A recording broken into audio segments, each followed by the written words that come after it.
Hi, John here. Thanks for watching. Today we're looking at this round thing here. This is just going to be a dot. You're looking at the back.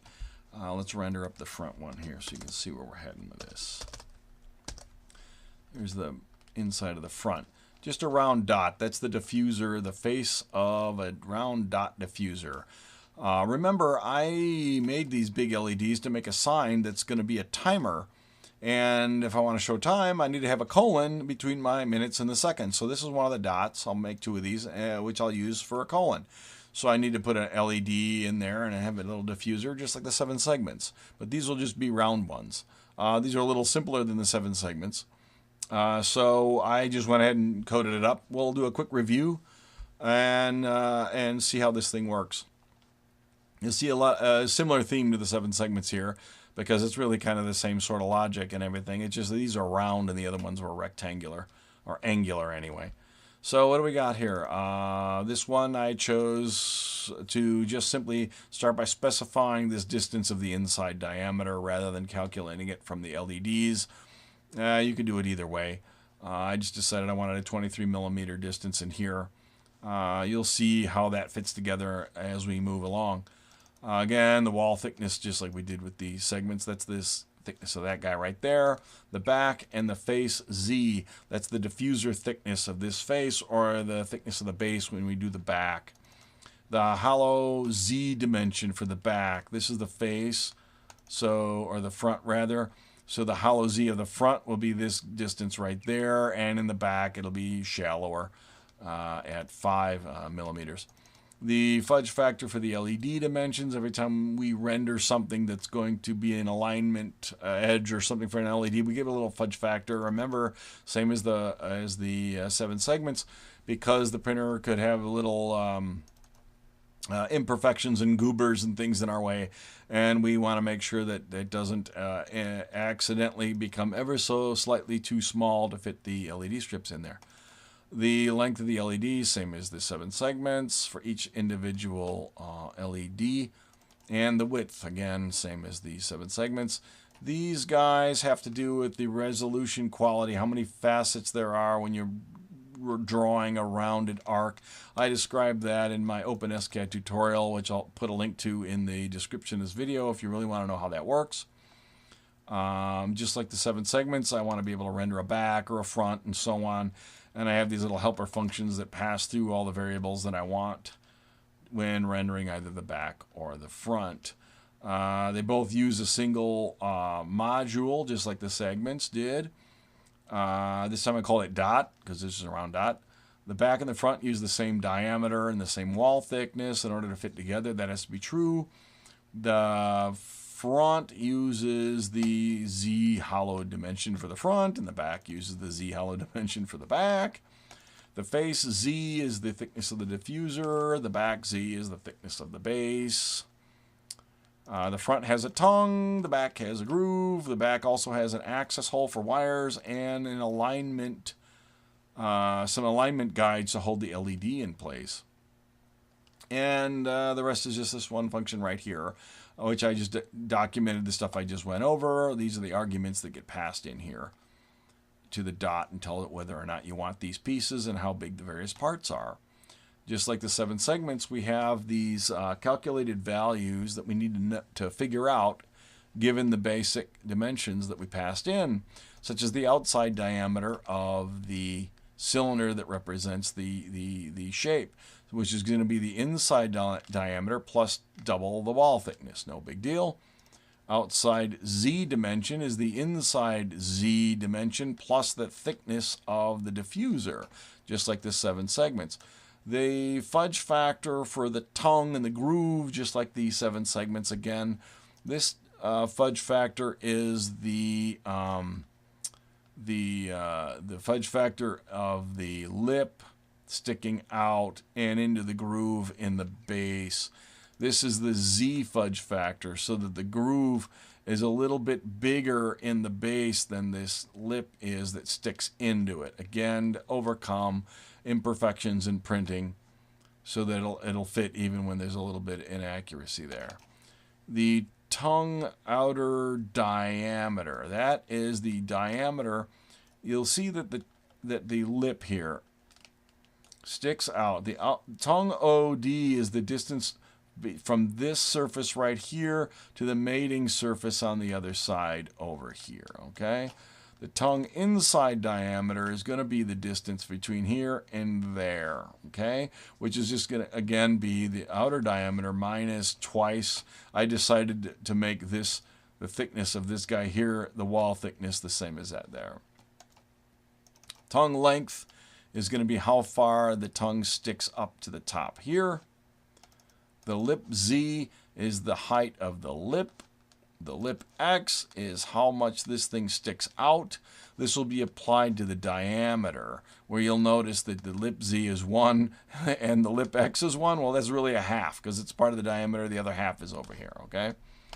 The tongue Z overlap, that's the height of this wedge part that sticks in and attaches to the inside wall. So that's this distance right inside there. Access diameter. These guys are for the back. Let's run to the back and have a look-see real quick how those work. Okay, so the access, this is the access hole, the diameter of the access hole. That's what we were talking about right here. That's going to be 5 millimeters. The align Z, how tall the alignment box is. Well, this rectangular box around here is the alignment box. So the align Z is this height right there. The alignment wall thickness is going to be how thick that wall is right here and here and so on. The retainer Z, well, that's the height of this little retainer. These two little clips right here, how much that's going to stick up on the Z axis. It's kind of hard to see. There you go. It's this height right there. The retainer fudge factor, that is how much the retainer will stick in and cover the LED strip in here. You need to make this pretty small. Even at a 0.5 millimeter, you might have a hard time because you'll put the strip in here and then snap it down on this side. You might have to print one of these out to test to see if you can get the thing in and out of there. Well, you don't really need to worry about getting it out, but you got to worry about getting it in. You may have to shrink this down depending on the accuracy of your printer, your hole diameter, and your extruder, and so on.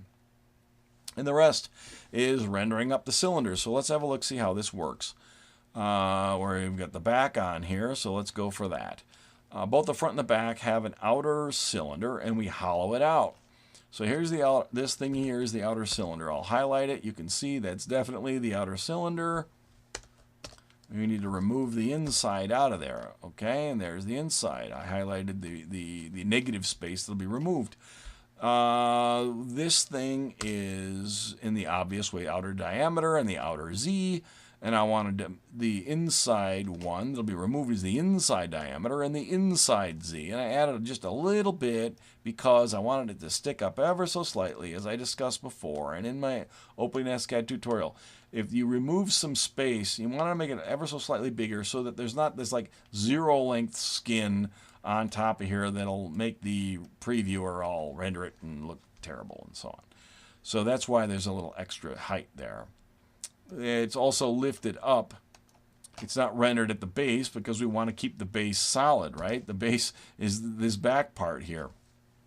So we go up to the outer Z and back down the inside Z dimension, which is that depth. It comes from these guys up here, the hollow Z, how much you hollow the Z out in the back, which is passed in here, okay?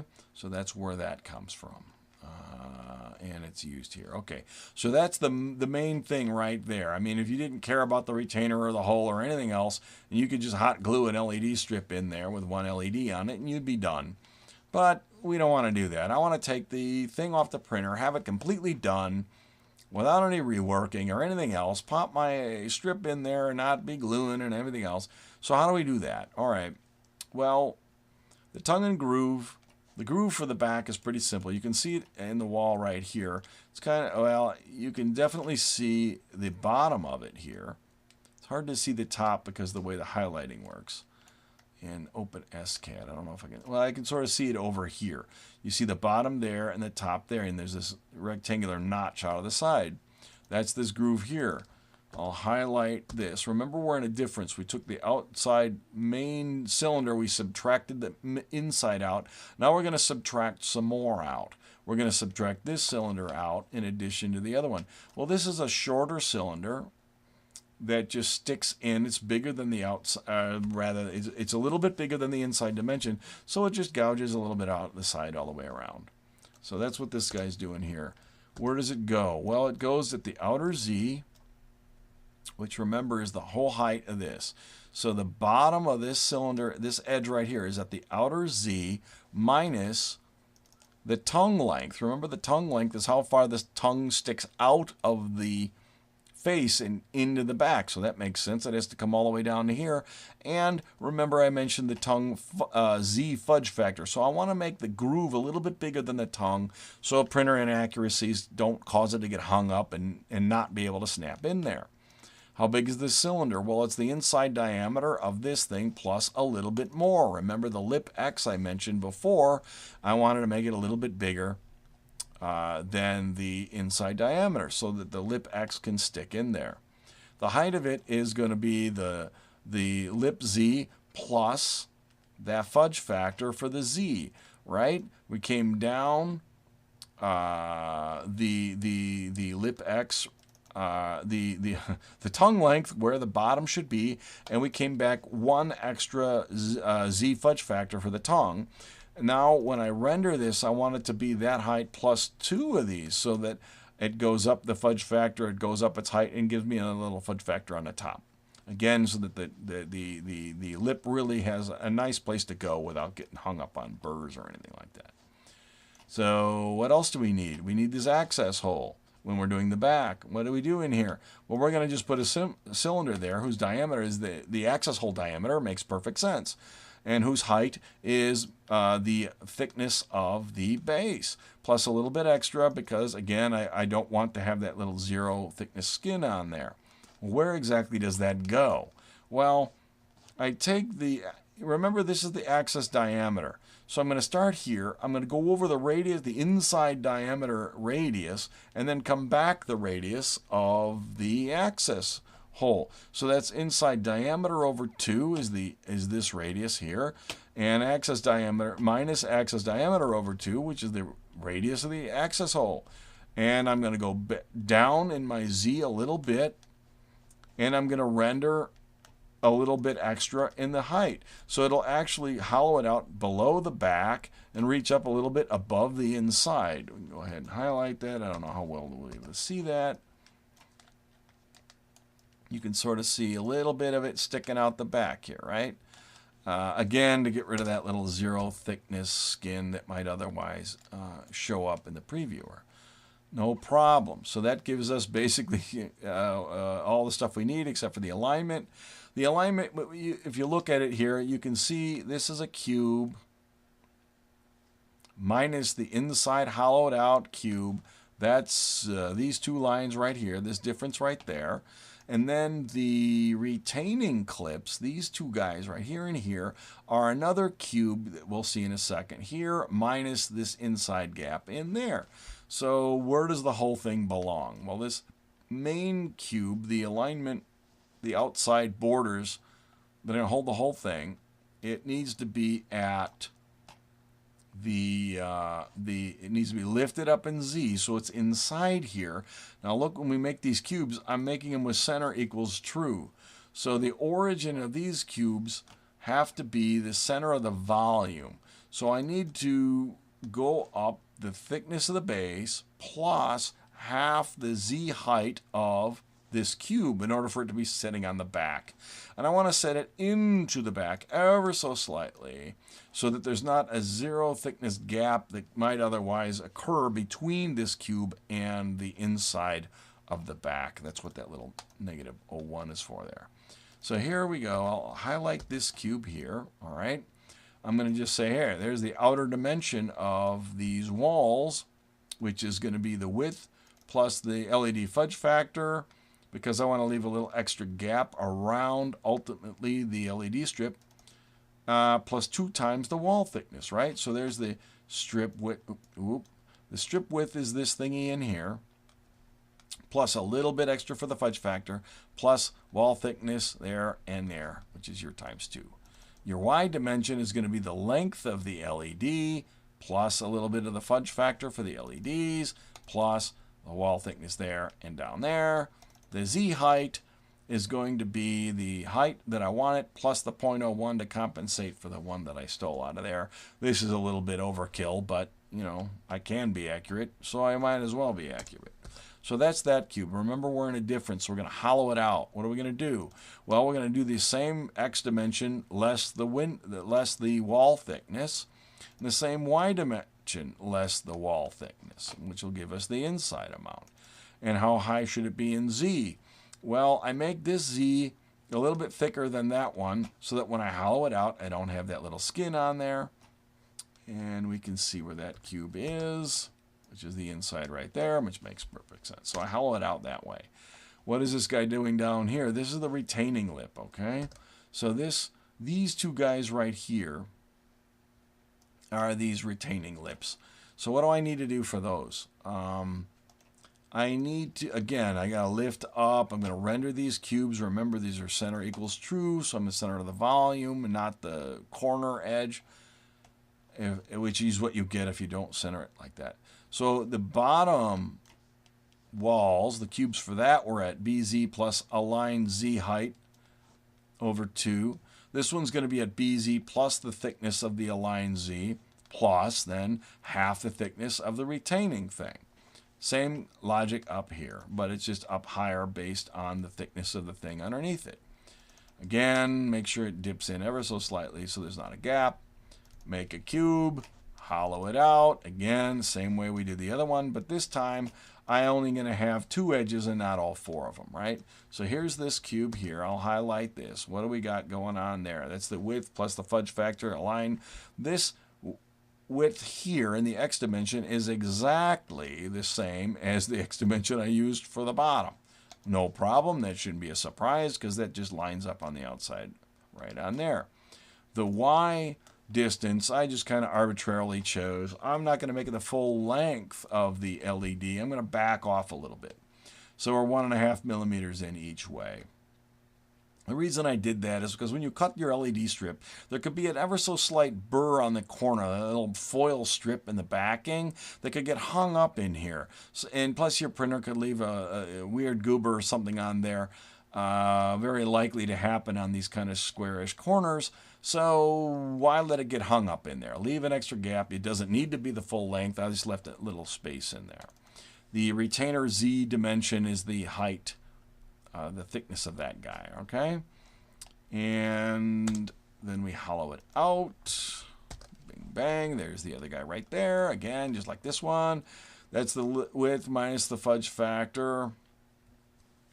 That is allowing this to be ever so slightly narrower than the strip that you're going to snap in there so that it holds onto it. The length is the same as this, plus a little extra so that I don't have a little skin on the edge here. And the retaining Z height is the same as the prior one here as well, plus a little more so I don't have the little surfaces on there, the zero thickness type surfaces. Okay, so there you have the entire back. That's all there is to it. Let's look at the front and see how that comes together. All right, so same as the back with regard to the Z height and all that other fun stuff. All right, let's see how this tongue comes out. First of all, let's take a bird's eye view. Notice that if I have a tongue, I'm going to look at the intersection of a union, which starts here, and come on, how do you scroll this thing down? And ends here. Okay, there we go. The union runs this length here. So it's the intersection. Remember, the intersection is give me all of this, but exclude anything that is rendered here. So let's put a mark. Let's highlight what's being used in the union, or rather the intersection. This is not a difference. This is the opposite of a difference, which is the intersection. So I'm saying, look, I want to render a bunch of stuff, but only keep the parts that are inside the cube that I just highlighted right here, okay? So that's how this is going to go. And what is being highlighted is a cube whose base appears at the what is it, the outer Z height minus the tongue Z overlap, which is this guy right here, and whose width and height and stuff are based on. I just kind of pulled these numbers out of my hat. For the Y, that's this dimension right there. How much of it do you really want? Well, you know you can't have the tongue going all the way around the outside. It'd be like a manhole cover trying to go through the hole. It won't go. So you don't want to make it too much. Make it a little bit. Then you can take your fingers and you can squeeze here and here, and it'll kind of bow out of shape. This will stick up, and that'll stick out that way, and it'll snap in or snap back off if you want to do it that way. So you can play with these if you want to change the shape of it and so on. But I decided that 1/3 of the outer dimension is pretty reasonable for the amount that I want to retain. That's what that's doing down there.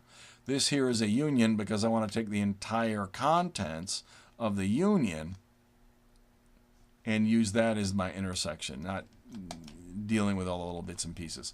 So this might be a little bit extra nesting going on here, but this isn't really no big deal. So this is the tongue right here. Let's get rid of that highlight. Okay, what are we going to do?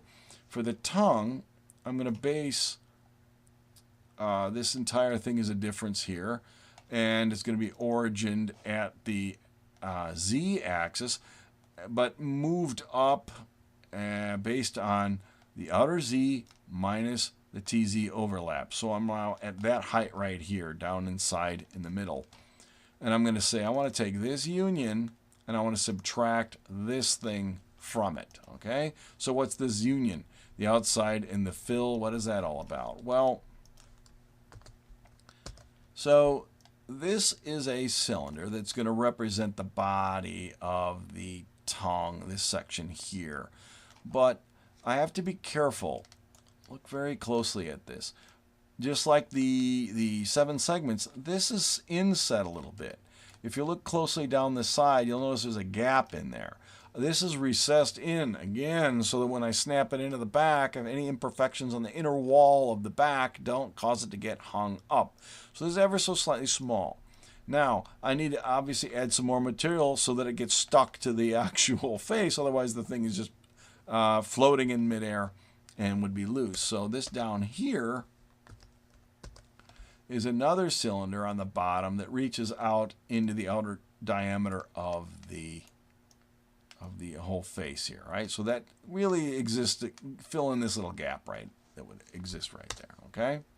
So I'm going to say, look, give me those 2 cylinders, and I want to subtract off of it this guy, which is the inside diameter. We talked about that earlier, and whose height is the tongue length, okay? Plus the tongue Z overlap, okay? Plus a little extra, so that I don't have any little skinny film on the top and the bottom. As you can see, it sticks up a little bit in there. All right, so that gets rid of the inside there so that the light can shine through. And this one down here is actually going to be a bit of a cone. This is where we get this little inside angular edge right here. See that in there? The dimension 1 is ID, that's the bottom of this cone. Dimension 2 is the inside diameter, which was the distance inside here, which you can clearly see. So it's conical, and the height is the tongue Z overlap, which is this right there. So that gives us that angled edge. If you don't have an angled edge and you print this, what will happen is you're going to be printing a cantilevered edge over nothing. Now, you might say, oh, I can turn on support in my printer. Well, yeah, you're going to be supporting it on the inside of the diffuser, which is going to leave junk all over in there. And you're going to have to scrape it off. You're going to make the gouges and stuff in the diffuser, and it'll mess up the light. It'll look terrible. If you do it this way, do your homework, do it this way. Every time it prints, it'll come in just a little bit more. Each time it adds a layer. It'll finish this fine. You don't need supports. You don't need to do the finishing, rework, or anything else when you're done with your printing. Just print it and use it.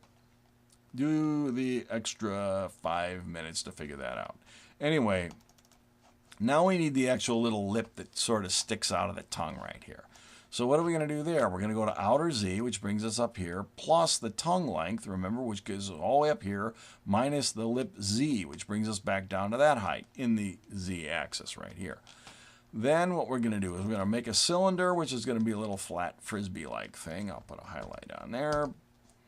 And whose Z height is the lip Z, and whose outer diameter is the tongue outer diameter plus 0.7. And suddenly I look at that and I go, I don't remember putting that in my code. And that's obviously a little bit of a fudge factor in there so that it sticks out a little bit extra. You can play around with that to enhance, add or improve or unimprove your fit. That probably I added when playing around because I printed this thing. It may not have fit together very well, and I just threw a little extra on there for better fit. So after we're done with this cylinder here, we need to hollow it out because it would otherwise put a lid on that whole thing, right? And that's what that piece is for. Again, a little lower and a little thicker so we don't have the little skins on there. That is all of the front and all of the back. You can go ahead and render these babies up now. Make sure that you have a simple manifold. Make sure there's only 2 volumes. Again, with all my little slight overlapping and adjusting, there should not be any little tiny gaps in there causing any problems to interfere with your ability to render a simple manifold. Now, it took 17 seconds just to render this one little thing. Most of that's because I have a pretty high resolution on the number of facades based on these settings here. Check your simple manifold. Yes. Your number of volumes. 2 inside and outside. Yes. We're ready to go. Save the STL and print them out and see how it goes. If you thought this video was useful, feel free to let me know with a comment or a thumbs up or something. And of course, if you thought it was terrible, yeah, well, you know what to do. Meanwhile, all the code that you see here and all the other parts of this project are in this GitHub repo right here. I'll also add a link to this in the description of the video in case you lose it or you want to cut and paste it so you don't have to read all the crud off the screen.